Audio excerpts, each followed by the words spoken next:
ओम श्री स्वामी समर्थ. जय जय स्वामी समर्थ. स्वामी भक्तांनो, असेच गुरुमाऊलीचे प्रेमळ आणि मनमोहक संदेश प्राप्त करण्यासाठी आपल्या चॅनलला नक्कीच सबस्क्राईब करा आणि बाजूला असलेली घंटी नक्कीच दाबा. याने तुम्हाला आपले व्हिडिओ सर्वात अगोदर मिळतील.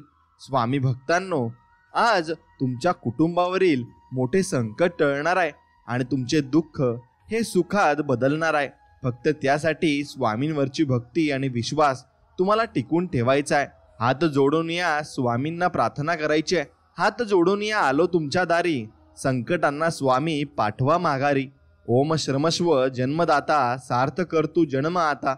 मागणे हेच हेच समर्था, नाही भीती आता कसली उरली. माझा पाठीशी तू असा माऊली, काळजी उद्याची स्वामी तुम्हा सारी. संकटांना स्वामी पाठवा माघारी.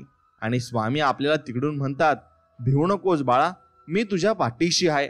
म्हणून स्वामी आपल्या कायम पाठीशी असतात. फक्त ठेवायचा असतो तो स्वामींवरील विश्वास. जेव्हा अनन्य भक्ती प्रत्यक्षात कृतीत येते तेव्हा तिचे रूपांतर सेवेत होते. आणि जेव्हा स्वामींना असे पात्र शरीर भेटते तेव्हा स्वामी महाराज त्या शरीरामार्फत भक्तीचा प्रसाद वाटण्याचे कार्य सुरू करतात.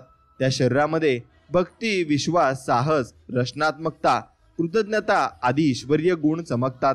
या शरीरालाच सेवेकरी असे म्हणतात. म्हणून तुम्हीही असे सेवेकरी नक्कीच झाले पाहिजे आणि असा सेवेकरी स्वामींना नक्कीच आवडतो. स्वामी भक्तांनो, व्हिडिओ आवडत असेल तर व्हिडिओला एक लाईक करा आणि कमेंटमध्ये श्री स्वामी समर्थ नक्कीच लिहा.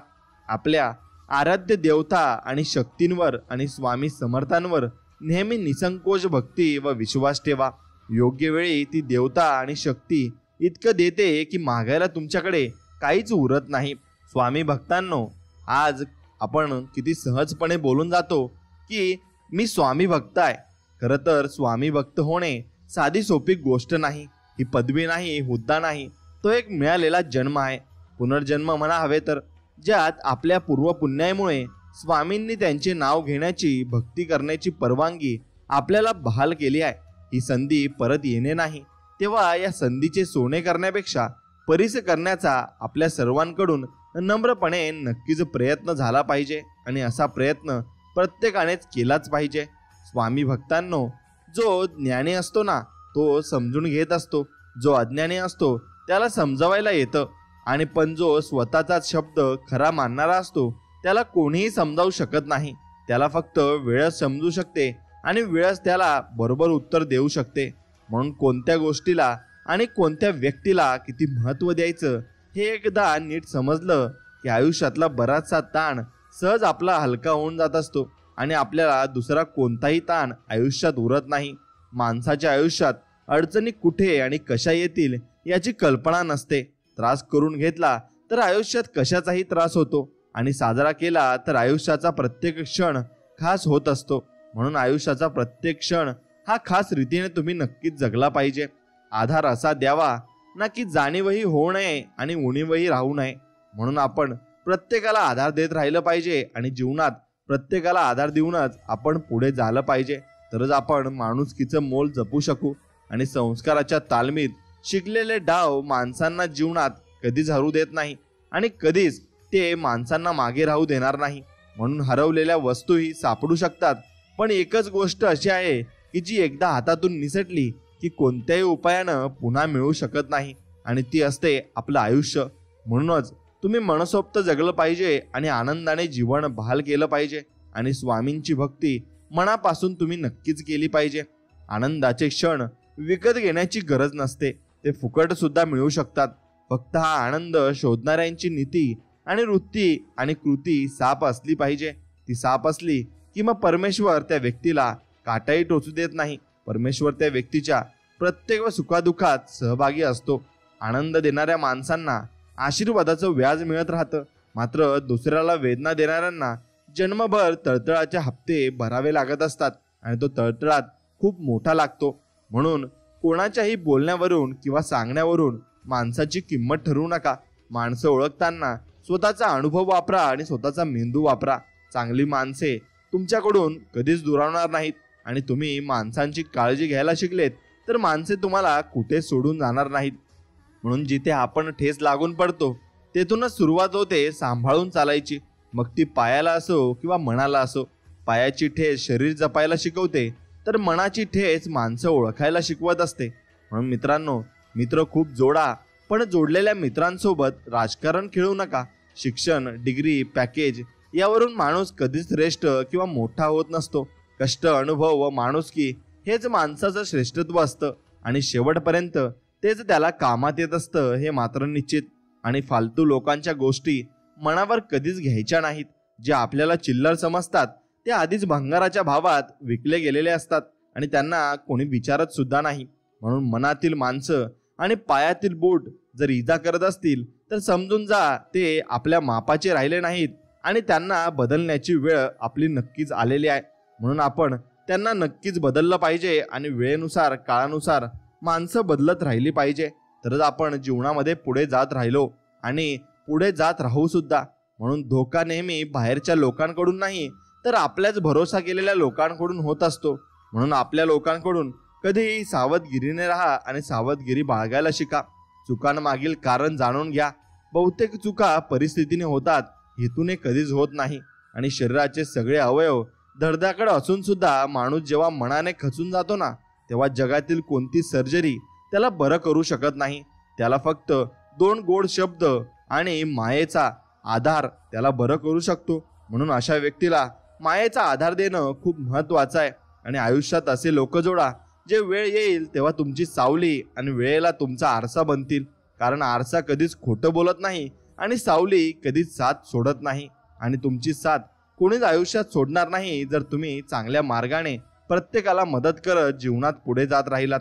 मित्रांनो, नाती जपणारा नेहमी सर्वांपासून दूर फेकला जातो. म्हणून तुम्ही नाती जपत राहा आणि नाती जपताना तुम्ही प्रत्येकाचा विचार करा. जो प्रत्येकाचा विचार करतो देवही त्याचा विचार नक्कीच करत असतो. म्हणून कडू गोळी कधीही चावत नाही तर गिळली जात असते.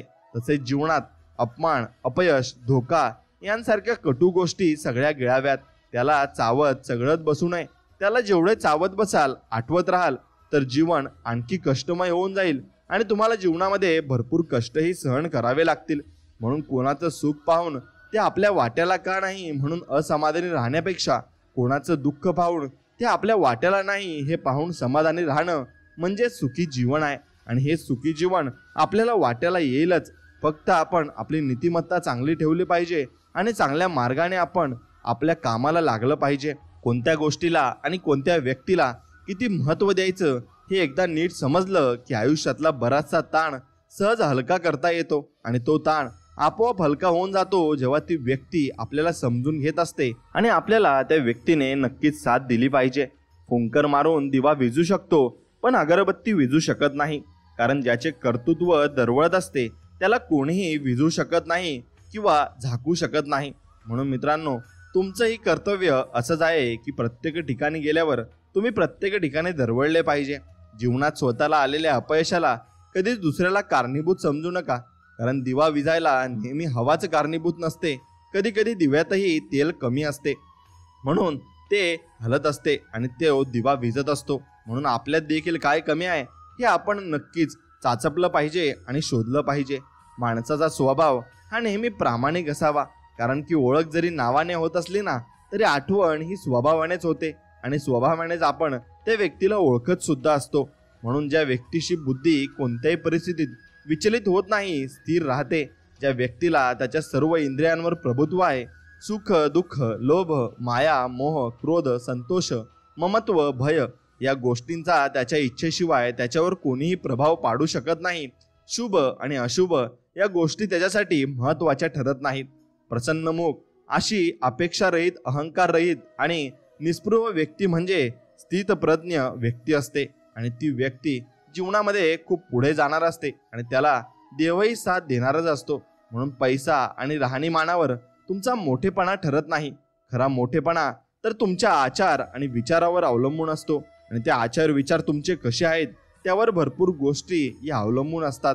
म्हणून माणूस चुका करतो कारण माणूस आहे तो आणि तो चुकीचा तेव्हा ठरतो जेव्हा तो त्याचा चुका मान्य करत असतो. म्हणून आपल्या चुका नेहमी तुम्ही मान्य करायला शिकले पाहिजे आणि चुका मान्य केलं नाही तर माणसाच्या मनामध्ये अहंकार वाढीस लागतो.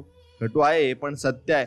माणसं जपायची असतात आणि पैसा वापरायचा असतो, पण लोक पैसा जपतात आणि जमवतात आणि माणसं मात्र ते वापरत असतात. असं तुम्ही कधीही करू नये, कारण याने तुम्ही माणसं सर्व तुमच्याकडून निघून जातील. माझ्यासारख्या शून्याची किंमत माझ्या आयुष्यात आलेल्या लोकांनी वाढवली. त्यांच्या पायावर डोकं ठेवावं आणि आयुष्याचं सोनं करावं अशी माणसं भेटत जातात आणि प्रत्येक खडतळ प्रवास सुखकर होतो. मी असा तसा आणि कसाही असेल पण कृतज्ञ नाही. आणि मित्रांनो, तुम्ही जीवनामध्ये भरपूर व्यक्तींना भेटतात आणि त्यांची चाचपणी करतात आणि ते व्यक्ती तुमच्या विरुद्ध जातात, तेव्हा तुम्ही त्यांना चुकीची समजण्याची अजिबात चूक करू नका. कारण ते व्यक्ती चांगलेही असू शकतात आणि त्यांच्या मनामध्ये तुमच्याविषयी चांगल्या भावनाही असू शकतात. म्हणून प्रत्येक व्यक्तीला चांगल्या मनाने सुद्धा बघायला शिका. प्रत्येक व्यक्ती वाईट नसतो आणि तो व्यक्ती कधीही जीवनामध्ये काही दुसरे काम आणि कर्म हे चांगल्या रीतीने करत असतो. म्हणून प्रत्येकाला वाईट समजणे यात आपण मोठी चूक करून बसू आणि आपल्याला त्याचा पस्तावा देखील नक्कीच येईल. म्हणून तुम्ही अशी चूक अजिबात करू नका. मित्रांनो, जीवनात माणूस कितीही आपल्या बुद्धीनुसार शक्तीनुसार जीवन जगत असला तरी कर्माच्या सिद्धांतानुसार नियतीने ठरवलेला शेवट आणि नियतीने मांडलेला डाव त्याला स्वीकारावाच लागत असतो. आणि तो डाव त्याला स्वीकारावा लागेलच, कारण तो नियतीने मांडलेला डाव आहे. तो त्याने कधीच तयार केला नाही. जरी तो तिथे त्या नभापार आहे, कुठे ना कुठे एक आधार आहे. कुठे हात जोडू, कशी दाद मागू, मला ऐकणारा निराकार आहे. आणि तो निराकार आहे म्हणून आपण त्याच्याकडे सर्व काही मागत असतो. आणि मित्रांनो, तुम्ही स्वामींकडे निसंकोच मागा. स्वामी तुम्हाला भरपूर काही देतील आणि भरपूर काही तुमच्या जीवनात आणतील. फक्त स्वामींवर विश्वास ठेवा, सर्व काही ठीक होणार आहे. बस याच्यावर तुम्ही विश्वास ठेवला पाहिजे. आपल्यावर झालेल्या टीकेला घाबरू नका, कारण टीकेला जो टिकतो तोच खरा या जगाला टिकत असतो. आणि तुम्हीही असं टिकून राहायचं आहे. खऱ्या अर्थाने जी माणसं मोठी असतात त्यांची उंची न सांगता समजते, आणि जी माणसं आपली उंची किती हे स्वतः सांगत फिरतात ते जास्त बुटके दिसू लागतात. म्हणून फूट आणि इंच या जुन्या मापात उंची सांगण्याऐवजी अशा माणसांना सेंटीमीटरमध्ये जवळचे वाटत असतात. म्हणून अशी माणसं कधी आयुष्यामध्ये पुढे जात नाहीत. म्हणून मित्रांनो, तुम्ही उंच आणि तुम्ही छोटे मोठे असा भेदभाव करणारी माणसं तुमच्या जीवनातून पहिले तुम्ही काढून टाका. आपले अंतःकरण जोपर्यंत शुद्ध आहे ना, तोपर्यंत या विश्वातील कोणत्याही गोष्टीची भीती बाळगण्याची गरज आपल्याला नाही. फक्त नीतिमत्ता साफ ठेवा. परमेश्वर काठाही टोचू देणार नाही आणि काही तुम्हाला होऊ देणार नाही. परमेश्वर सर्व काही बघत असतो हे मात्र निश्चित. आणि चुकीच्या दिशेला वेगाने जाण्यापेक्षा योग्य दिशेला हळूहळू जाणे केव्हाही चांगले असते. आणि तुम्ही योग्य दिशेला जात असाल तर तुम्ही चांगली कामगिरी करत आहात आणि योग्य दिशेला तुम्ही जातात. त्यामुळे तुम्ही आयुष्यामध्ये भरपूर काही मिळवाल आणि भरपूर काही संपत्ती आणि पैसा तुमच्याजवळ येणार आहे. फक्त त्यासाठी तुम्ही आयुष्यात भरपूर कष्ट करायला हवेत आणि कष्ट केले तरच तुम्हाला त्याचे फळ नक्कीच मिळेल. मित्रांनो, परिस्थिती कशी येऊ द्या, त्या परिस्थितीत काय आपण भूमिका घेतो हे फार महत्त्वाचे असते. कारण परिस्थितीवर नियंत्रण मिळवणे शक्य तेव्हाच होते जेव्हा आपण परिस्थितीवर मात करण्याची भूमिका घेत असतो आणि त्याची जबाबदारी आपल्या खांद्यावर आपण घेत असतो. म्हणून जीवनात अडचणी येतात, पण त्यावर मात करण्याचे मार्ग शोधा. कारण अडचणी येणारच आहेत, पण त्यामुळे त्यावर उपाय शोधण्यासाठी प्रयत्न करणे अत्यंत गरजेचे आहे. आणि प्रयत्न केले नाहीत तर तुम्हाला नक्कीच त्यामागे भरपूर कारण सापडतील आणि भरपूर गोष्टी तुमच्या समोर येतील. म्हणून कोणतीही गोष्ट सहजतेने मिळत नाही, त्यासाठी प्रयत्नांची पराकाष्ठा करावी लागते. त्यामुळे एखादी गोष्ट सहजतेने मिळेल हा गैरसमज कधीही तुम्ही दूर करा आणि निष्ठावंत राहण्याचा प्रयत्न करा. कारण निष्ठावंत व्यक्तीला कधीही अपयश येत नाही. भले उशिरा का होईना, पण यश त्याला नक्कीच मिळत असते. आणि मर्यादेत राहून काम करा. पण मर्यादा आपल्या यश मिळवण्याच्या मार्गात अडथळा ठरत असेल तर मर्यादा ओलांडून योग्य मार्ग अवलंबून काम करावे लागते. आणि तसेच काम तुम्हाला करावे लागणार आहे. म्हणून चांगल्या कामासाठी योगदान द्या. कारण एखादी चांगली गोष्ट घडण्यासाठी त्या कामास मदतीची गरज असते. त्यासाठी कोणत्याही स्वरूपात केलेली मदत ते काम पूर्ण करण्यास दिलेले योगदान मात्र असते. आणि अशक्य गोष्ट शक्य करण्याची ताकद आणि असल्याचा धोका पत्करून साहस दाखवण्यास तयार राहा. कारण अशक्य गोष्टी शक्य करणाऱ्या व्यक्तींनी जगाला धोका पत्करून त्याला साहसाने उत्तर देण्याचा मार्ग आपल्याला नक्कीच दाखवला आहे. आणि एखादी घटना घडणे हा जीवनाचा भाग आहे, परंतु घडणाऱ्या घटनांकडे दुर्लक्ष न करता त्या घटनांचा अभ्यास करून त्यातून शिकून जबाबदार व्यक्तिमत्व घडवणे आपले नक्कीच काम आहे आणि ते काम आपण नक्कीच केले सुद्धा पाहिजे. आणि संकटातून कठीण परिस्थितीचा जन्म होतो, त्यामुळे त्या परिस्थितीला तोंड देण्याचे शौर्य निर्माण करा. कारण कठीण परिस्थितीवर मात तोच करू शकतो जो पराक्रम करून दाखवण्यास सज्ज मात्र असतो. म्हणून समतोल राखून काम करण्यास महत्त्व द्या. कारण समतोल हा सर्वांना समान संधी देत असतो आणि सर्वांना न्याय देखील देत असतो. म्हणून अशी व्यवस्था निर्माण करू शकतो. म्हणून मित्रांनो, शिकण्याचा प्रयत्न करा. कारण एक शिक्षक उत्तम ज्ञान देऊ शकतो, परंतु ज्ञान देण्याचा हेतू सफल तेव्हाच होईल जेव्हा विद्यार्थी मनापासून ज्ञान मिळवण्याची तयारी मात्र ठेवेल. आणि कधी कोणाला कमी समजू नका.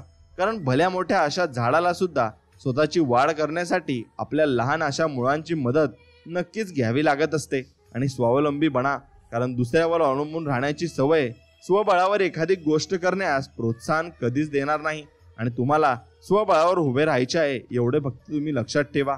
मित्रांनो, वाईट काळात जशास तसे उत्तर देण्याची ताकद ठेवा. कारण वेळेला सुद्धा हे कळू द्या की जिथे अन्याय होईल तिथे न्याय मिळवण्यासाठी लढा दिला जाईल. आणि लढा दिला गेला तरच तो लढा आपला नक्कीच कामापुरता ठरणार आहे आणि ते काम आपण नक्कीच चांगल्या रीतीने सुद्धा करू शकू. म्हणून एखादी गोष्ट असणे किंवा नसणे हा आपला दृष्टिकोन ठरवतो. त्यामुळे आहे त्यावर लक्ष केंद्रित करा आणि जे नाही त्याची खंत मनात अजिबात ठेवू नका. जीवनात मार्गदर्शन खूप महत्त्वाचे आहे आणि ते कोणाकडून घ्यावे हे त्यापेक्षा महत्त्वाचे आहे. कारण योग्य मार्गदर्शन चुकीच्या गोष्टींना विरोध करते, तर चुकीचे मार्गदर्शन योग्य गोष्टींना विरोध करत असते. आणि जगताना स्वातंत्र्य निवडा. कारण स्वातंत्र्य हे आपणास एकट्याने जीवन जगण्याची ऊर्जा देऊन स्वतःच्या पायावर उभे राहण्याची मदत करू शकते. आणि स्वतःच्या पायावर आपल्याला उभं नक्कीच राहायचं आहे. म्हणून स्पष्ट भूमिका घेण्यावर भर द्या. कारण स्पष्टपणा मनात गोंधळ निर्माण होऊ देत नाही.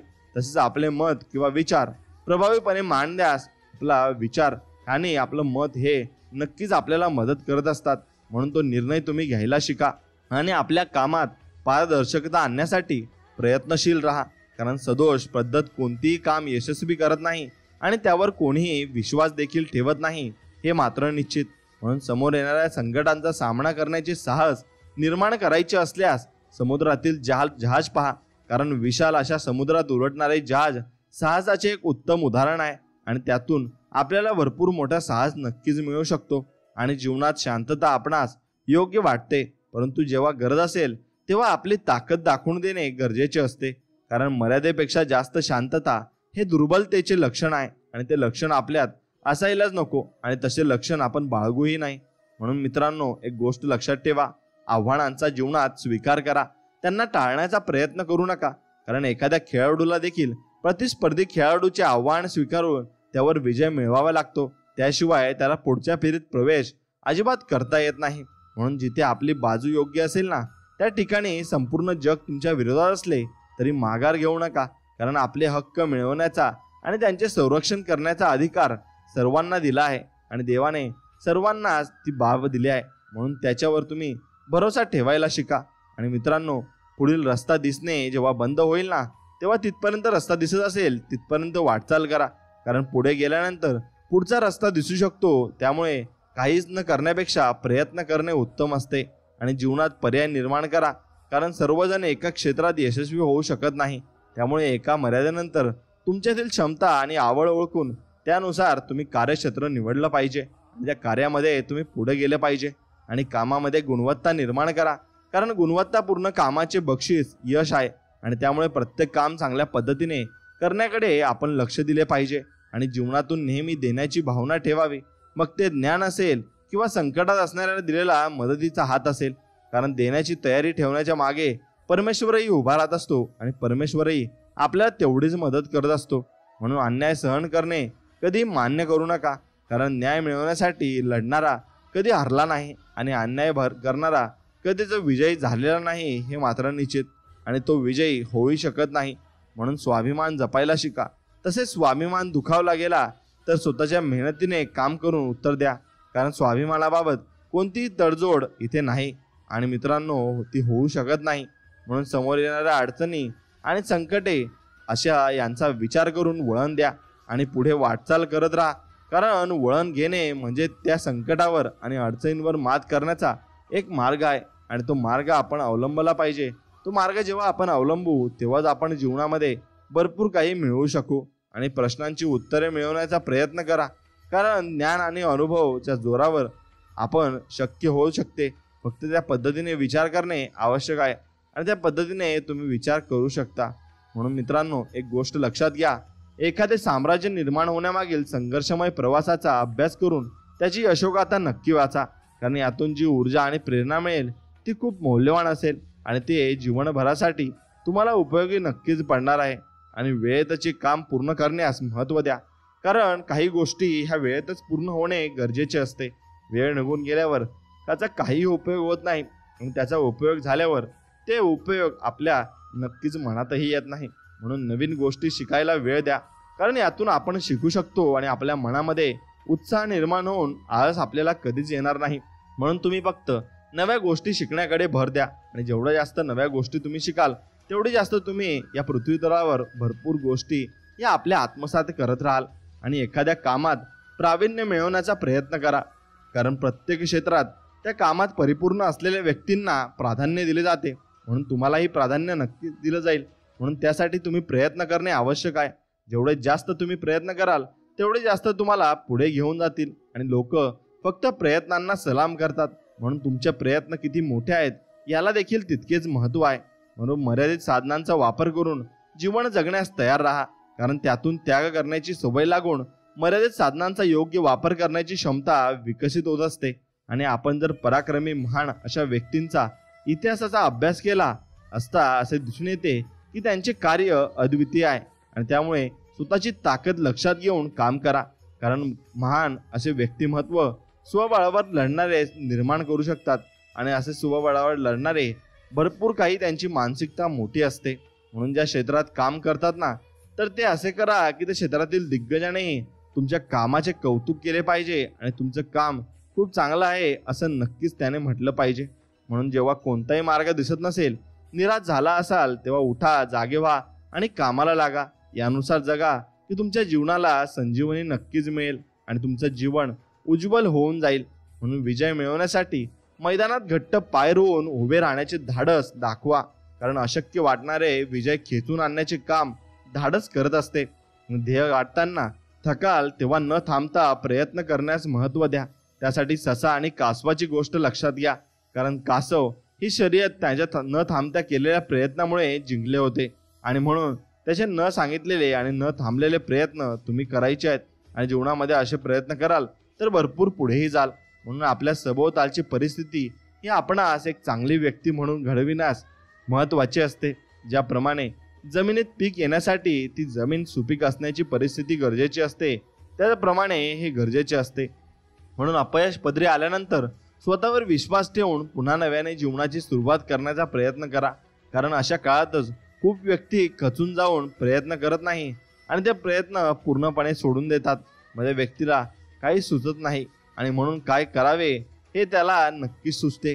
म्हणून आपण त्यासाठी भरपूर काही गोष्टी या यूज करू शकतो आणि त्या गोष्टी आपण आत्मसात करून भरपूर जीवनामध्ये प्रगती करू शकतो. म्हणून मित्रांनो, एक गोष्ट लक्षात घ्या, आपल्याला अपयश आले तर थांबायचं नाही, माघार घ्यायची नाही, पुढे फक्त चालत राहायचे. जीवनात माघार घेण्याचा विचार मनात येईल तेव्हा मंदिरात असलेली मूर्ती पहा, कारण त्या मूर्तीला सुद्धा देवपण प्राप्त होण्यासाठी भरपूर काही घाव सोसावे लागत असतात आणि हातोडा त्याच्यावर चालवावा लागत असतो. म्हणून इच्छाशक्ती तुमच्याजवळ असणे हे एका खंबीर मनाचे लक्षण आहे आणि एक खंबीर मन कोणत्याही परिस्थितीची झुंज देण्याची ताकद देते आणि त्यामुळे इच्छाशक्ती गरजेची आहे. जेवढी जास्त इच्छाशक्ती आपली चांगली असेल तेवढीच जास्त आपण जीवनामध्ये पराक्रम गाजवू शकू.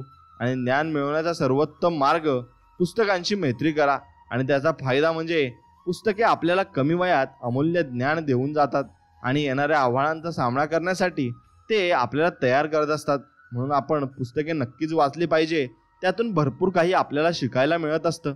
मित्रांनो, अशक्य अशा गोष्टी शक्य करण्याचे बळ स्वतःमध्ये ठेवा, कारण वेळेने अशा अशक्य वाटणाऱ्या गोष्टी सत्यात उतरविणाऱ्या व्यक्तींचा परिचय जगाला करून दिला आहे आणि आपण आपला जीवनाकडे बघण्याचा दृष्टिकोन कसा आहे यावर आपले जीवन अवलंबून असते. कारण दृष्टिकोन जर सकारात्मक असेल तर कितीही संकटे आणि अडचणी आल्या तरी त्यावर मात करून यश मिळवण्यासाठी प्रयत्न करण्याची ताकद आपल्याला नक्कीच मिळत असते. म्हणून जबाबदारीची जाणीव असणे ते अत्यंत गरजेचे आहे, कारण जबाबदारीची जाणीव असल्यास आपण आज ती जबाबदारी प्रामाणिकपणे पार पाडण्याचा मदत करता येईल आणि प्रामाणिकपणे सत्याचीही रक्षण होते आणि सत्याचे रक्षण आपण नक्कीच केले पाहिजे. हक्क मिळवण्यासाठी संघर्ष करण्याची तयारी ठेवावी, कारण हक्क मिळाल्याशिवाय आपल्याला स्वतःची ओळख निर्माण करण्याची संधी कधीच मिळणार नाही आणि कधीच आपली ओळख निर्माणही होणार नाही. म्हणून आशेच्या एका किरणही जीवनावर प्रेम करायला शिकवतो. जसे अंधाऱ्या रात्री एका काजबाईची सोबत देखील आधार देणारी वाटत असते. आणि जीवनात मर्यादा फार महत्त्वाची आहे, कारण मर्यादेत राहून केलेले कार्य आपल्या प्रगतीस हातभार लावते आणि आपल्याला जीवनामध्ये पुढे घेऊन जात असते. म्हणून सतत काहीतरी काम करण्यात व्यस्त राहा, कारण मन एखाद्या कामात गुंतवले तर ते आपल्याला सकारात्मक ऊर्जा देऊन आपले मनोबल वाढवत असते आणि आपल्याला जीवनामध्ये पुढे जाण्यासाठी प्रोत्साहित मात्र करत असते. म्हणून स्वतःला कमी समजण्याची चूक करू नका, कारण वादळात मोठे वृक्ष पडतात पण लहान रोपटे अशा परिस्थितीत टिकून राहण्याचे धाडस आपल्याला दाखवत असतात.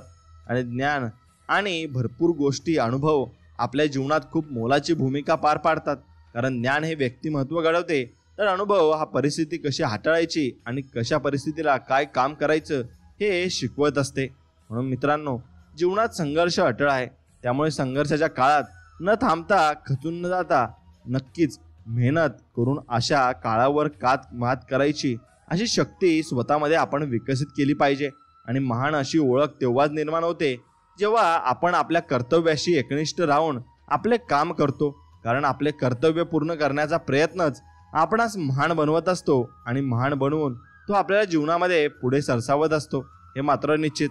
आणि लक्ष विचलित होता प्रयत्न करण्याची सवय लावून घ्या, कारण जर आपले लक्ष एखाद्या गोष्टीवर केंद्रित झाले तर आपल्याला प्रयत्नांना यश नक्कीच देईल. आणि देव सर्व काही बघत आहेत, कोण किती प्रयत्न करतोय आणि कोण किती मनापासून करतोय हे सर्व काही देव मात्र बघत आहेत. आणि वेळेच्या सदुपयोगाला महत्त्व द्या, वेळेला महत्त्व द्या.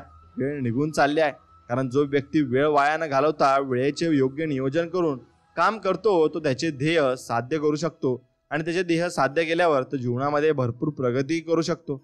म्हणून पराभव शेवटच्या क्षणापर्यंत मान्य करू नका, कारण आपल्याला विजय मिळवण्यासाठी नक्कीच प्रयत्न करण्याची संधी तोपर्यंत असते जोपर्यंत आपला पूर्णपणे प्रभाव त्यात होत नाही आणि आपण पूर्णपणे त्यात समाविष्ट होत नाही. म्हणून मित्रांनो, जेव्हा कठीण काळ परीक्षा घेईल ना, तेव्हा त्याला उत्तर देण्याचे सामर्थ्य तुमच्यात ठेवा, कारण जीवनात कठीण काळानंतर प्रत्यक्ष आणि अप्रत्यक्षपणे आपल्या जीवनात भरपूर काही अडचणी येत असतात आणि भरपूर परिश्रम आपल्याला करावे लागत असतात. म्हणून त्यानुसार तुम्ही फक्त चांगल्या गोष्टी बघायच्या आणि चांगल्याच गोष्टी करायच्या आहेत. स्वतःची ओळख अशी बनवा जी कोणत्याही परिस्थितीचा सामना करून टिकून राहील, कारण कठीण काळात स्वतःचे अस्तित्व टिकवणाऱ्याला कधी अपयश येत नाही आणि कधीही तो व्यक्ती एकटा राहत नाही, त्याच्यासोबत सर्व जण असतात. म्हणून आयुष्यात निवड खूप महत्त्वाची आहे, कारण एखाद्या गोष्टीने केलेली निवड आपल्या आयुष्यात मोठे बदल घडवून आणू शकते. आणि जसे की योग्य मार्ग निवडला तर चांगले भविष्य निर्माण होण्याची खात्री नक्कीच असते. आणि चांगले भविष्य आपल्यासाठी भरपूर काही सांगून जातात आणि भरपूर काही बोलून जात असतात. म्हणून एखादी गोष्ट ही फक्त नक्कीच तुम्ही करू शकत नाही हे मनातून काढून टाका, कारण समोरील परिस्थिती पाहून प्रयत्न न करणे हे अपयशाचे मूळ कारण असते. त्यामुळे स्वतःच्या मनावर विजय मिळवून जिद्दीने तुम्ही प्रयत्न केलेच पाहिजे. जेवढे जास्त जिद्दीने प्रयत्न कराल तेवढे जास्त तुमचे जिंकण्याचे चान्सेस नक्कीच वाढून जातील. आणि प्रत्येक वेळी मिळालेला अनुभव खूप महत्त्वाचा असतो, मग चांगला असो किंवा वाईट असो. म्हणून मित्रांनो, तुम्ही फक्त चांगल्या गोष्टींकडे लक्ष द्यायचं आहे, आणि कारण अनुभवाच्या मदतीने आपणास योग्य निर्णय घेऊन भविष्यात होणारे नुकसान नक्कीच टाळता येत असते. आणि ते नुकसान जर टाळले तर आपण जीवनामध्ये भरपूर गोष्टी या गमावू शकणार नाही आणि चांगल्याच गोष्टी आपल्या जवळ येतील.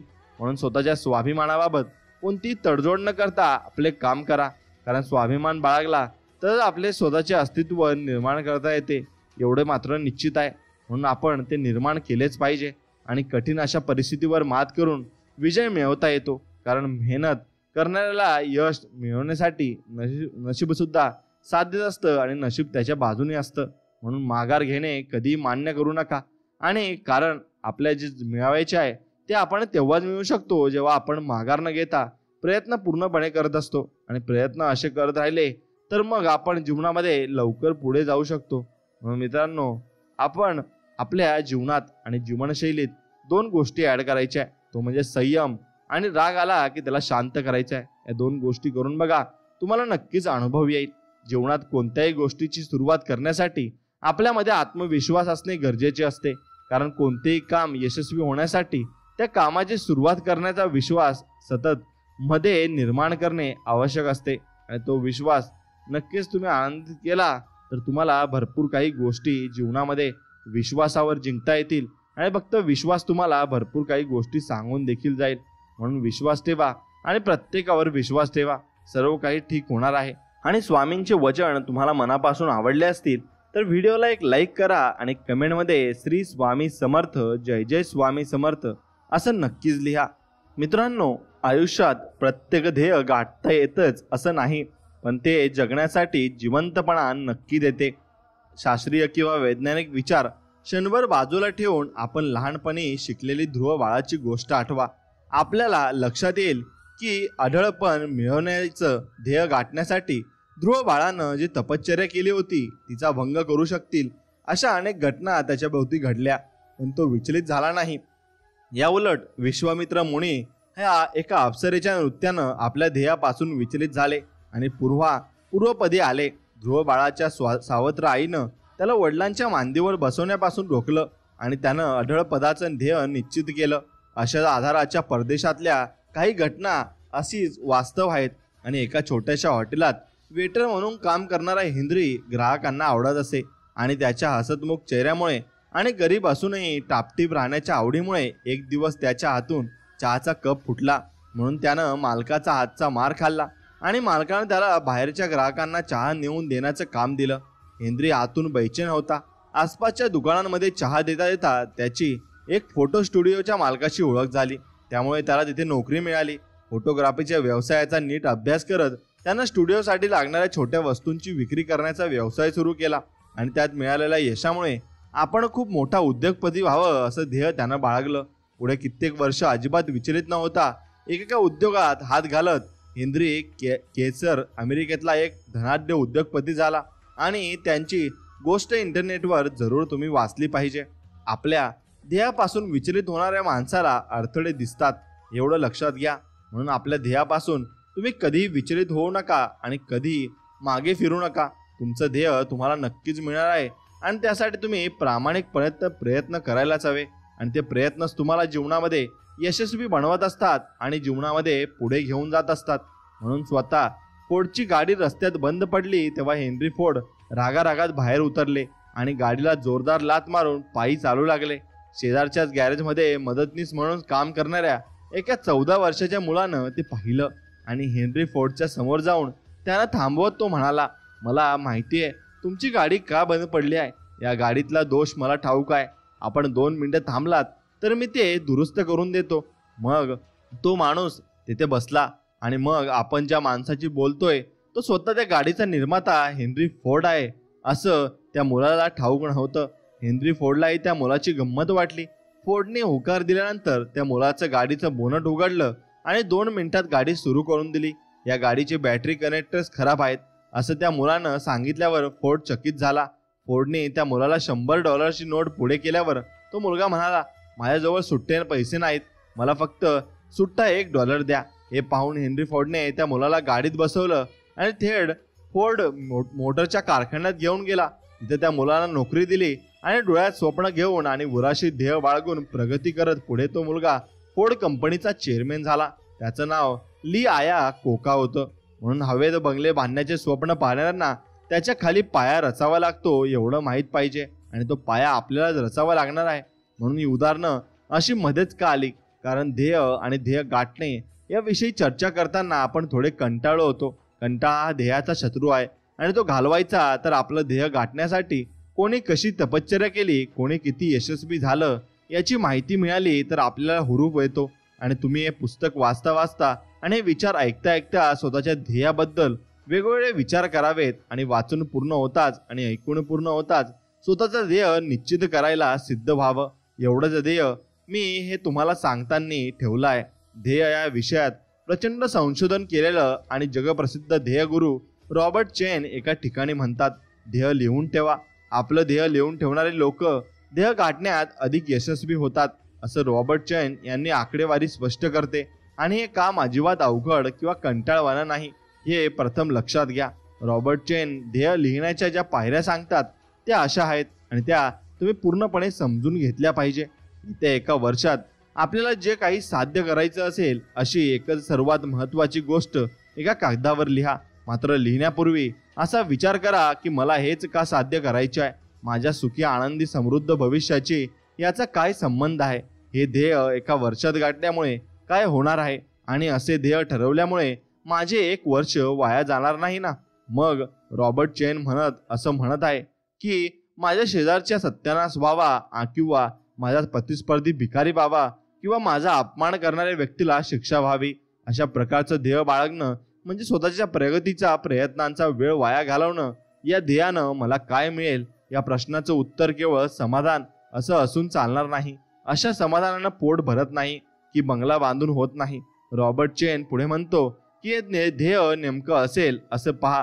तुम्हाला ध्येय लिहून ठेवताना ते लक्षात येईल, म्हणजे नेमकं काय साधायचं याबद्दल वाक्य तयार करा आणि ते लिहून ठेवा. तुम्हाला आनंदी आयुष्य जगायचे असेल तर त्याचा संबंध ध्येयाशी जोडा आणि व्यक्तीशी किंवा वस्तूशी नाही. ते ध्येयच तुमचं सर्व काही आहे याप्रमाणे तुम्ही त्याला मानू शकता.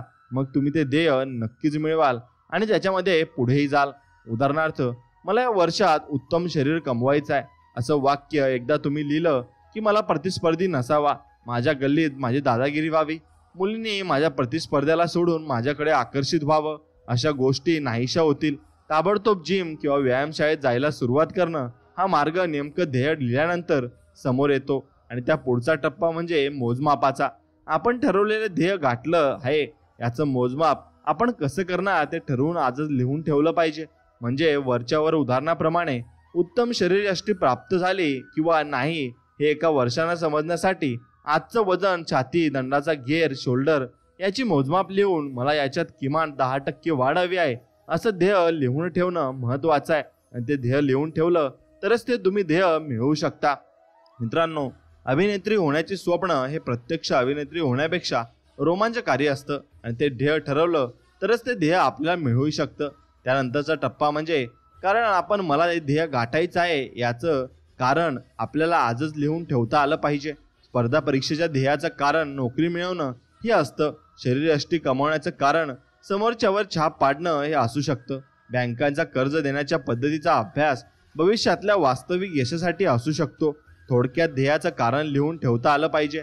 आपण ठरवलेले ध्येय आपल्याला भविष्यात स्वतःच्या विकासासाठी कसं उपयोगी पडणार आहे याचा मात्र सातत्याने विचार केला पाहिजे. 1 वर्ष हा कालावधी आपण उदाहरणादाखल घेतलेला असला तरी कदाचित हा कालावधी कमी अधिक असू शकेल. मात्र आपल्याला हे ध्येय किती कालावधीत गाठायचं आहे हे मात्र स्पष्ट असलं पाहिजे. आपण आपल्या ध्येयाच्या दिशेने प्रगती करतो आहोत किंवा नाही हे समजण्यासाठी वेळोवेळी निरीक्षण कशी करायची याची आखणी करून ती लिहून ठेवा.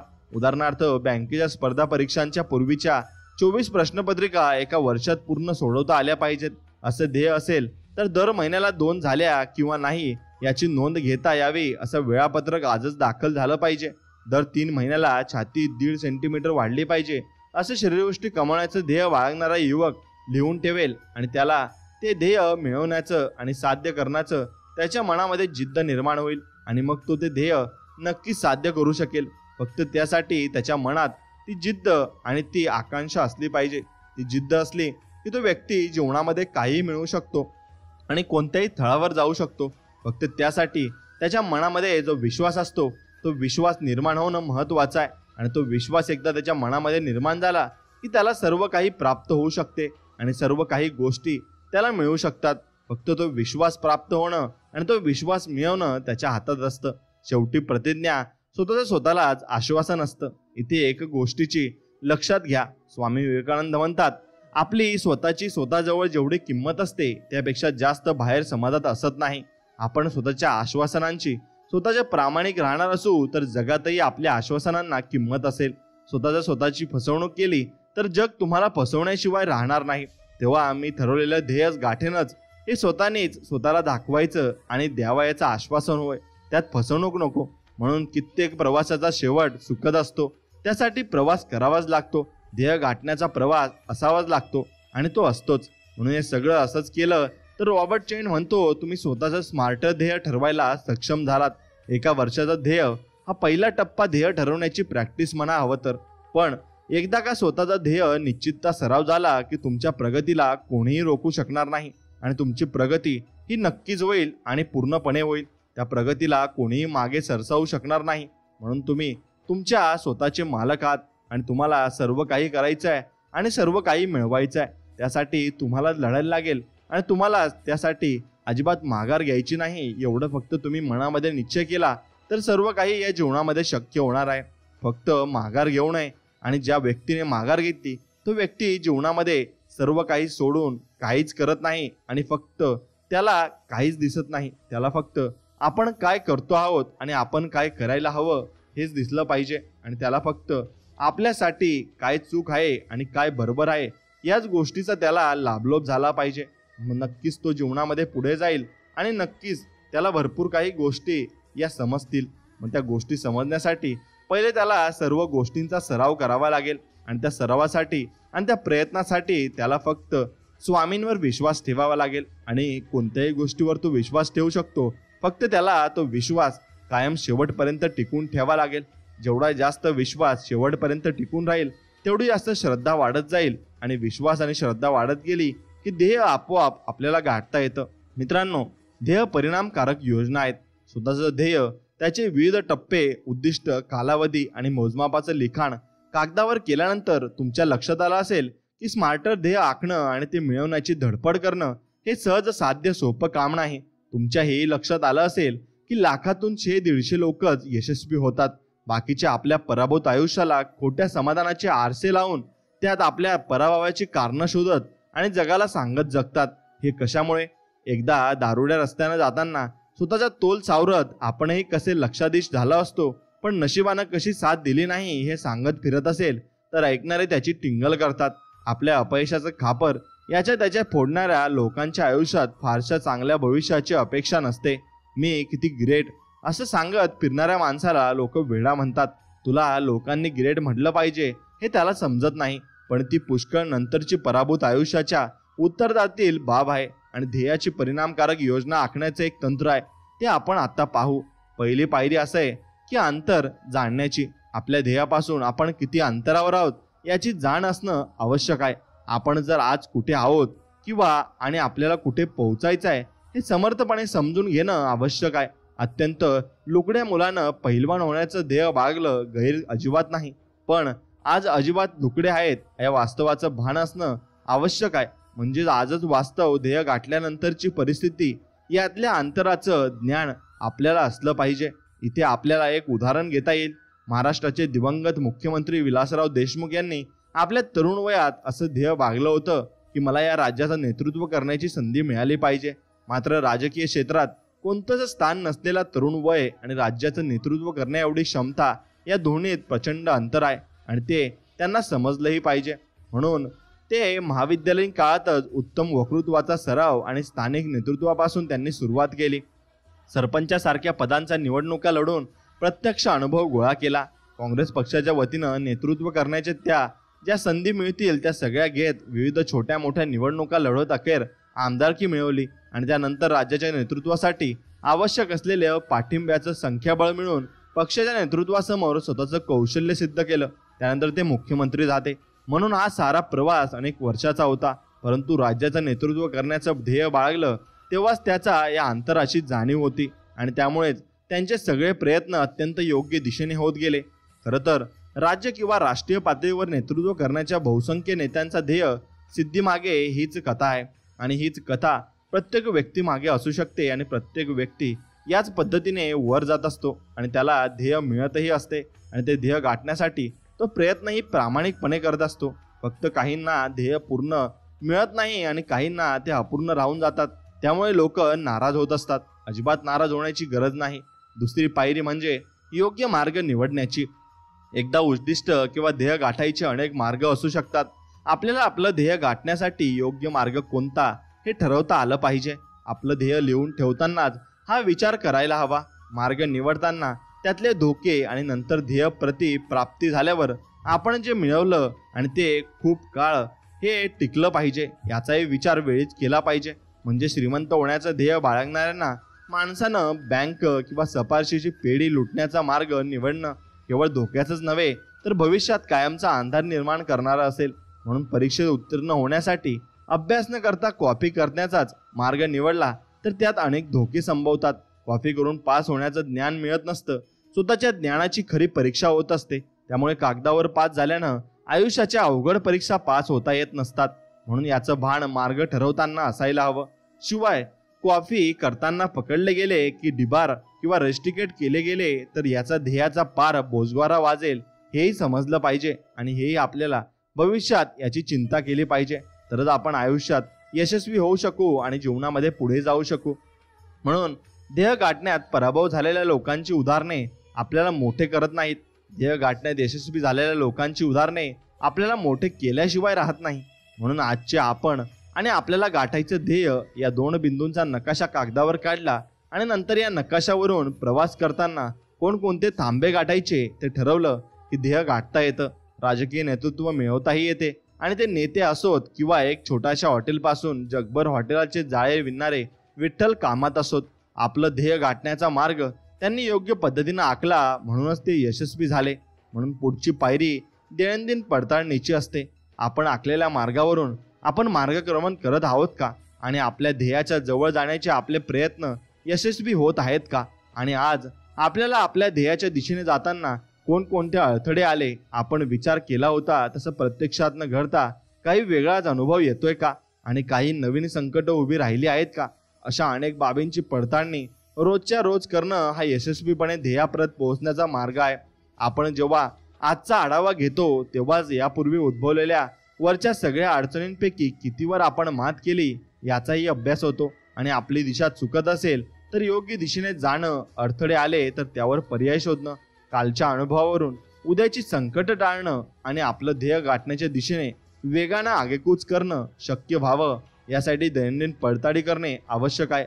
आणि ती पडताळणी केली तर आपल्याला त्याचा भरपूर काही अनुभव येतो आणि भरपूर काही आपण त्यातून शिकतही असतो. म्हणून यानंतरची पायरी आहे पुढच्या टप्प्याची. दैनंदिन पडताळणी करत करत आपण अनेक टप्पे गाठून आपल्या ध्येयप्राप्तीच्या जवळ जात आहोत याची अनुभूती आल्यानंतर पुढच्या टप्प्याचं नियोजन करण्यात आपण माहीर होत असतो. उदाहरणार्थ या टप्प्यावर अमुक एक गोष्ट घडेल हा आपला अंदाज पार चुकलेला असतो तर अनपेक्षितपणे एखादी अंदाज नसलेली घटना घडून जाते आणि मागच्या अनुभवावरून पुढच्या टप्प्याची आखणी करणं खूप सोयीचं असतं.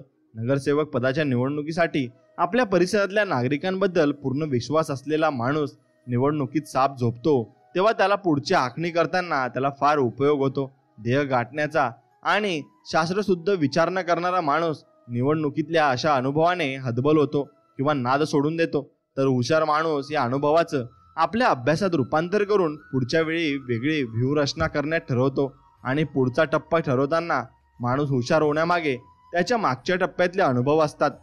मात्र अगदी सुरुवातीला आपण म्हटल्याप्रमाणे येणाऱ्या प्रत्येक अडचणींकडे संधी म्हणून पाहून त्यावर मात करणं म्हणजेच ध्येयाचं उद्दिष्ट गाठण्यातले अडथळे दूर करणं आहे. आणि तेच अडथळे आपण त्याच प्रकारे दूर करू शकतो.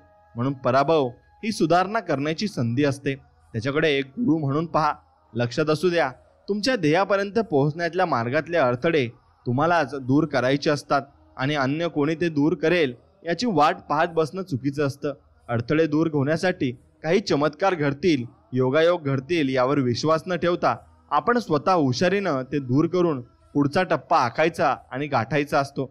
आणि तो पुढचा टप्पा आखला आणि गाठला की आपल्याला पुढचं ध्येय आपोआप दिसत जातं. आणि ते पुढचं ध्येय जर आपल्याला दिसत गेलं तर आपण त्या मार्गानं पुढे जात असतो. आणि मग आपल्याला रोखण्यासाठी कोणीच थांबत नाही आणि कोणीही आपल्याला अजिबात रोखू शकत नाही एवढं मात्र निश्चित. म्हणून तुम्हाला रोकायला कोणीच थांबत नाही आणि कोणीही तुम्हाला रोखू शकत नाही हे मात्र निश्चित. म्हणून ते रोखण्यासाठी आणि ते रोखणारे लोक तुम्हाला जीवनामध्ये अजिबात पुढे जाऊ देणार नाहीत. आणि त्यासाठी तुम्हीच फक्त प्रयत्न करायचे. तुम्ही जास्त जेवढे प्रयत्न कराल तेवढं तुम्ही आयुष्यामध्ये पुढे जाल आणि पुढे तुम्हाला भरपूर काही गोष्टी या भरपूर अनुभव घ्यायचे आहेत. आणि भरपूर अनुभव घेतल्यानंतर तुम्हाला जीवनामध्ये पुढे जाण्यासाठी मदत होईल आणि ती मदतच तुम्हाला जीवनामध्ये भरपूर अनुभव देऊन जाईल आणि ते अनुभवच तुम्हाला जीवनामध्ये शिकवतील सुद्धा. म्हणून मित्रांनो, जेवढे जास्त अनुभव तुमच्याकडे असतील तेवढे जास्त जीवन तुम्ही जगला असाल आणि तेवढं तुम्ही अनुभव प्राप्त केले असतील आणि लोकांची ओळख देखील तुम्हाला तेव्हाच होते. म्हणून लोकांची ओळख करायची असेल तर लोकांना ओळखायला शिका आणि लोकांना जपायला देखील शिका. जेवढं जास्त तुम्ही लोक ओळखाल आणि लोकांना जपायला शिकाल तेवढंच जास्त तुम्ही जीवनामध्ये भरपूर ज्ञान प्राप्त कराल आणि लोकांची ओळख देखील तुम्हाला त्याप्रमाणे होऊ शकते. म्हणून तुम्ही लोकांची ओळख करा आणि त्यानुसार जीवन चांगल्या पद्धतीने जगा. मित्रांनो, योजनेत बदल करणं ही नंतरची पायरी आहे. आपल्या मर्यादित पूर्वानुभावानुसार आपण आपलं ध्येय साधण्याची योजना आखलेली असते. मग ध्येय गाठण्याच्या मार्गावरून प्रवास करताना आपल्याला वेगवेगळे अनुभव येतात. या अनुभवांच्या आधारे आपल्याला आपल्या योजनेत बदल करावे लागतात. उदाहरणार्थ, नोकरी मिळवण्यासाठी आपण अर्ज केल्यानंतर कॉल येतात, पण प्रत्यक्ष मुलाखतीत आपण कित्येक प्रश्नांची उत्तर देऊ शकत नाही. हे लक्षात आल्यावर आपल्या अनुभवाच्या आधारे त्या अवघड प्रश्नांची नोंद केलेली असेल आणि तर त्यांच्या उत्तरांची तयारी करता येते. व्यावसायिक आपण ऐकलेला प्रकल्प अहवाल बँकेने अमान्य केला असेल तर ज्या मुद्द्यावर बँकेचा आक्षेप आहे त्या मुद्द्यांची प्रकल्प अहवाल पुनर्मांडणी करता येते. जमिनी विक्रीच्या व्यवसायाचं ध्येय बाळगलेल्या युवकाला सर्व संबंधित कागदपत्रांची माहिती नसल्याचा अनुभव आला तर त्या बाबतीत स्वतःला परिपूर्ण करून तो आपल्या ध्येयाच्या दिशेने प्रवास करू शकतो. त्यासाठी या प्रत्येकाला आपापल्या ध्येयप्राप्तीच्या योजनेमध्ये वेगवेगळे बदल करावे लागतात आणि स्वतःला अधिक सक्षम बनवण्याच्या बदलाबरोबरच अनेक वेळा आपल्या योजनेत अनावश्यक टप्प्यांचा आपण उगाच समावेश केला असंही लक्षात येते. उदाहरणार्थ, केवळ ओळखी काढून आणि प्रभावी व्यक्तीची ओळख सांगून बँक मॅनेजर आपलं कर्ज प्रकरण मंजूर करत नाही. त्यासाठी आपला प्रकल्प अहवाल परिपूर्ण असलाच पाहिजे. याची नोंद होताच आपण प्रकल्प अहवालावरच लक्ष अधिक केंद्रित करू. म्हणून आता महत्त्वाची पायरी आहे जबाबदारीचा लेखाजोखा. आता तुमचं ध्येय उत्तम असतं, तुमचे मार्ग योग्य असतात, तुमचे प्रयत्न प्रामाणिक असतात, तुमची जिद्द वाखण्यासारखी असते, तरीही ध्येय गाठण्यात असंख्य अडचणी येतात. इथे माणूस एकतर हतबल होतो किंवा प्रस्थापित व्यवस्थेला, भोवतालच्या लोकांना, समाजातल्या घटनांना दोष देत बसतो आणि सभोवतालची घडणाऱ्या अनेक गोष्टी नकारात्मक आणि मानसिक खच्चीकरण करणाऱ्याच असतात. मग या सगळ्या नकारात्मक गोष्टींची जबाबदारी प्रथम कागदावर निश्चित करा. त्यानंतर स्वतःमध्ये डोकावून पहा. तुमच्या लक्षात येईल की तुम्हीच कुठेतरी चुकत आहात. उदाहरणार्थ, आपण म्हणू ते समोरचा ऐकून घेईल, माझा जवळचा नातेवाईक मला गॅरंटर राहील, माझी स्कूटर मला वेळेवर पोहोचवेल, मी माझा प्रकल्प अहवाल परफेक्ट केलाय, माझ्या व्यक्तिमत्वाचा खूप प्रभाव पडेल, माझ्या ओळखींचा उपयोग होईल. या आणि अशा अनेक गृहितांमध्ये पराभव आल्यानंतर आपण ठरवू शकतो की याला मीच जबाबदार आहे, माझी गृहितकं चुकली आहेत. अनुभवानंतर मी शहाणा झाला असेन तरी सगळी गृहितकं बदलून येणाऱ्या आव्हानांना समर्थपणे सामोरा जाईन. जे चुकलं ते माझं कसं चुकलं याची दैनंदिन पडताळणी नोंद साक्षी आहे. म्हणजेच मला माझी जबाबदारी समजली आहे. आता माझ्या ध्येयाच्या दिशेने आगेकूच करताना मी या चुका करणार नाही. माझं ध्येय स्वच्छ आहे, ते गाठण्यात मला कोणी आड येणार नाही. हा माझा समज चुकीचा आहे हे एकदा समजलं की पुढच्या टप्प्यात आखणी करताना आपण चतुर होतो. याला त्याला जबाबदार ठरवून आपण मोठं होणार नाही. उलट स्वतःलाच सर्व अडचणींचा जबाबदार मानलं तर पुढे सगळे प्रश्न आपोआप सुटतील. म्हणून अशी वृत्ती विकसित करणं हा ध्येय गाठण्याच्या प्रवासातला महत्त्वाचा टप्पा आहे. म्हणून अँडी रुबिनला त्याच्या अँड्रॉइड या ऑपरेटिंग सिस्टीमनी सर्वांनी टिंगल केली. तेव्हा त्यातून पराभूत झाल्याची भावना जुगारून देत त्यानं त्याच्या उत्साहानं गुगलला गाठलं आणि तो जगातल्या श्रीमंतीच्या यादीत जाऊन बसला. आपल्या मुलाखतीत तो म्हणाला, वर्षानुवर्षे मायक्रोसॉफ्टचे ऑपरेटिंग सिस्टीम वापरणाऱ्या मोबाईल कंपन्या मला का उभं करतील यावर मी विचारच केला नव्हता. ही माझी जबाबदारी होती, चूक माझीच होती. मी अशा भ्रमात होतो की लोक माझं कौतुक करतील, माझे ऑपरेटिंग सिस्टीम जगभर प्रसिद्ध होईल. परंतु पहिल्या टप्प्यात सगळं विरुद्धच घडत गेलं. माझे सगळे अंदाज चुकले होते. म्हणून त्यांचे अंदाज चुकले आणि तुमचे अंदाज ते चुकले नाही पाहिजे. त्यानुसार तुम्ही तसे अंदाज नक्कीच चांगल्या रीतीने बांधले पाहिजे. आता ध्येय गाठण्यासाठी आपण काय करू शकतो? स्वप्नाचं रूपांतर ध्येयात झालं. आपण निश्चित केलेल्या ध्येयाबद्दल सखोल अभ्यास झाला आता आणि खास खळग्यांचा अंदाज आला की मात्र थांबायचं नाही. कागदावर आखलं ते प्रत्यक्षात उतरविण्यासाठी आता हवी कृती करायला मुहूर्त पाहावं लागत नाही. उद्या हा आजच्यापेक्षा अवघड असतो अशी स्पॅनिश म्हण आहे. म्हणजेच आजचं काम उद्यावर ढकललं तर ते होण्याची शक्यता कमी असते. ध्येय गाठण्यासाठी पहिली कृती, मग ती कितीही छोटी असो, उद्या करू म्हटलं की संपलं. उदाहरणार्थ, बँकेत मोठा अधिकारी होण्याचं ध्येय निश्चित झालं. त्या दिशेने काय प्रयत्न करायचे हे ठरलं. आपल्या ध्येयाच्या पूर्तीसाठीच काय काय करायचं याची कागदावर नोंदही केली. पहिला टप्पा बँकेच्या प्रोबेशनरी ऑफिसर या पदाच्या सगळ्या स्पर्धा परीक्षा देण्याचा ठरला. त्यासाठी आवश्यक ते अभ्यास साहित्यही आणलं आणि आता वेळ आली त्या अभ्यासाला सुरुवात करण्याची.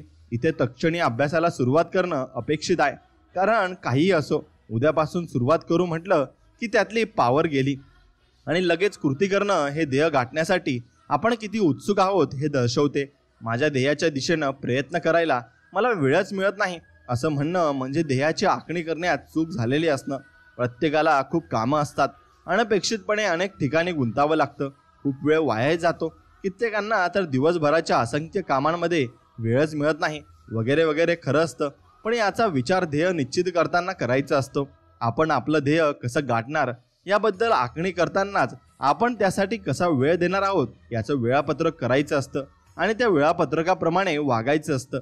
आपल्या ध्येयाच्या प्रती प्रामाणिक असणाऱ्या माणसाने नियोजन करतानाच त्यासाठीचा वेळाचा विचार करून वेळ काढला पाहिजे. शत्रूचा नायनाट करण्याचे ध्येय बाळगणाऱ्या जवानाला इतर अनेक कामांमुळे स्वतःसाठी खंदक खणायला आणि दारुगोळ्याचा साठा करायला वेळ मिळाला नाही तर शत्रूऐवजी त्याचाच नायनाट होईल. म्हणजे ध्येय गाठण्यासाठी वेळेचे नियोजन हे ध्येय ठरवतानाच करायला पाहिजे आणि करायचं असतं सुद्धा. आणि आपल्या ध्येयाच्या दिशेने एक एक पाऊल पुढे सरकण्यासाठी वेळ काढायचा असतो आणि तो वेळ तुम्हालाच काढायला लागेल. म्हणून योग्य वेळ येताच आपण दाखवून देऊ अशा वल्गना ध्येय गाठण्याच्या प्रक्रियेत येत नाहीत. योग्य वेळ याची निश्चित व्याख्या नसते. खरं तर कोणतीही वेळ योग्यच असते किंवा काही लोक योग्य वेळेची वाट पाहत बसतात.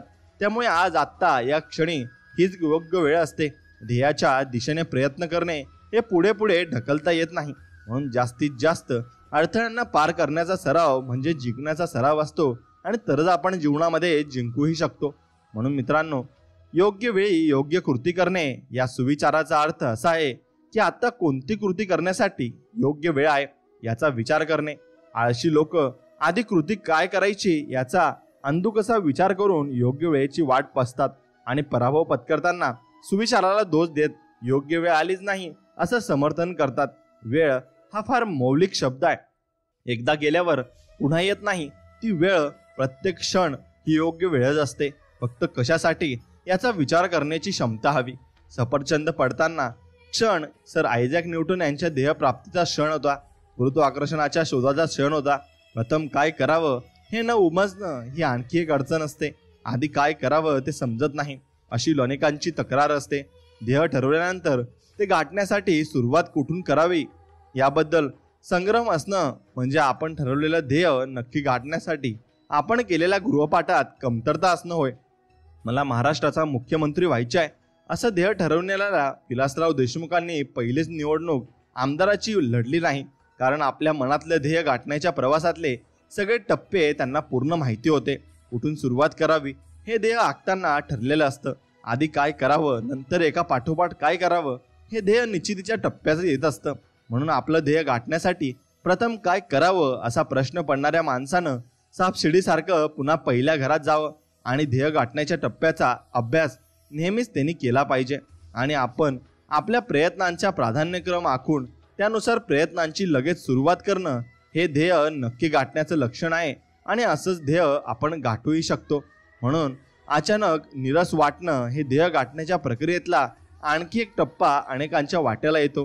खूप उत्साहानं ध्येय निश्चित केलेलं असतं. त्याचा खूप अभ्यास केलेला असतो. सगळे टप्पे निश्चित केलेले असतात. अगदी किती कालावधीत आपल्याला ध्येय गाठता येईल हेही विचार केलेला असतो. आणि अचानक काहीतरी असं घडतं की ध्येयवादी माणसाला स्वतःच्या ध्येयात रसच वाटेनासा होतो. आपण उगाच असं ध्येय ठरवलं असं त्याला वाटू लागतं. आपण हे ध्येय गाठू शकत नाही असं काहींना वाटलं तर आपला अंदाज चुकतं असं काहींना. हे ध्येय गाठून जे साध्य होईल असं आपल्याला वाटत होतं ते फार काही ग्रेट नाही असं काहींना वाटू लागलं. अशा वेळी ध्येयवादी माणसाला पुनर्विचार करण्याची गरज असते. आपण ध्येय ठरवताना चुकलो होतो की आपला आजचा विचार चुकीचा आहे याचा नीट अभ्यास करावा लागतो. प्रामाणिकपणे प्रयत्न करणाऱ्यांच्या बहुतांश लोकांच्या असं लक्षात येतं की आपण ध्येय आखताना चूक केलेली नाही, तर काही तात्पुरत्या घटनांनी आपल्याला नैराश्याच्या गर्तेत लोटलं आहे आणि आपण नैराश्याच्या गर्तेत जाऊन पडलो आहे. म्हणून तुम्ही नैराश्याच्या गर्तेत कधीच जाऊन पडू नका. मित्रांनो, तुम्ही फक्त विचार करा आणि त्या विचारावर अंमलबजावणी करा. तुम्हाला सर्व काही मिळणार आहे आणि सर्व काही तुम्हालाच मिळणार आहे. यातला दोघींमधला फरक तुमच्या लक्षात आला पाहिजे. ध्येय गाठण्याच्या प्रयत्नात अनेक अडथळे येत असतात. या सगळ्या अडथळ्यांवर मात करण्याची प्रतिज्ञा आपण ध्येय ठरवतानाच केलेली असते आणि ती प्रतिज्ञा आपल्याला कधीच मोडायची नसते. तरीही परिस्थितीनुरूप घटना घडत जातात आणि वेगवेगळी आव्हानं समोर येत राहतात. या सगळ्या आव्हानांशी सामना करण्याचंही आपण आधीच ठरवलेलं असतं. म्हणून ध्येय गाठण्यासाठी या एका चक्रातून जावं लागतं. नेमकी हीच वेळ असते की आपल्या ध्येयाला चिटकून राहायचं असतं. आपण ते साध्य करू शकणार नाही अशा विचारानं आपल्या ध्येयापासून दूर जाणारे लोक सामान्य आयुष्य जगतात. या अडचणींवर मात करून हतबल न होता ध्येय प्राप्तीसाठी प्रयत्न करणारी माणसं यशस्वी होतात.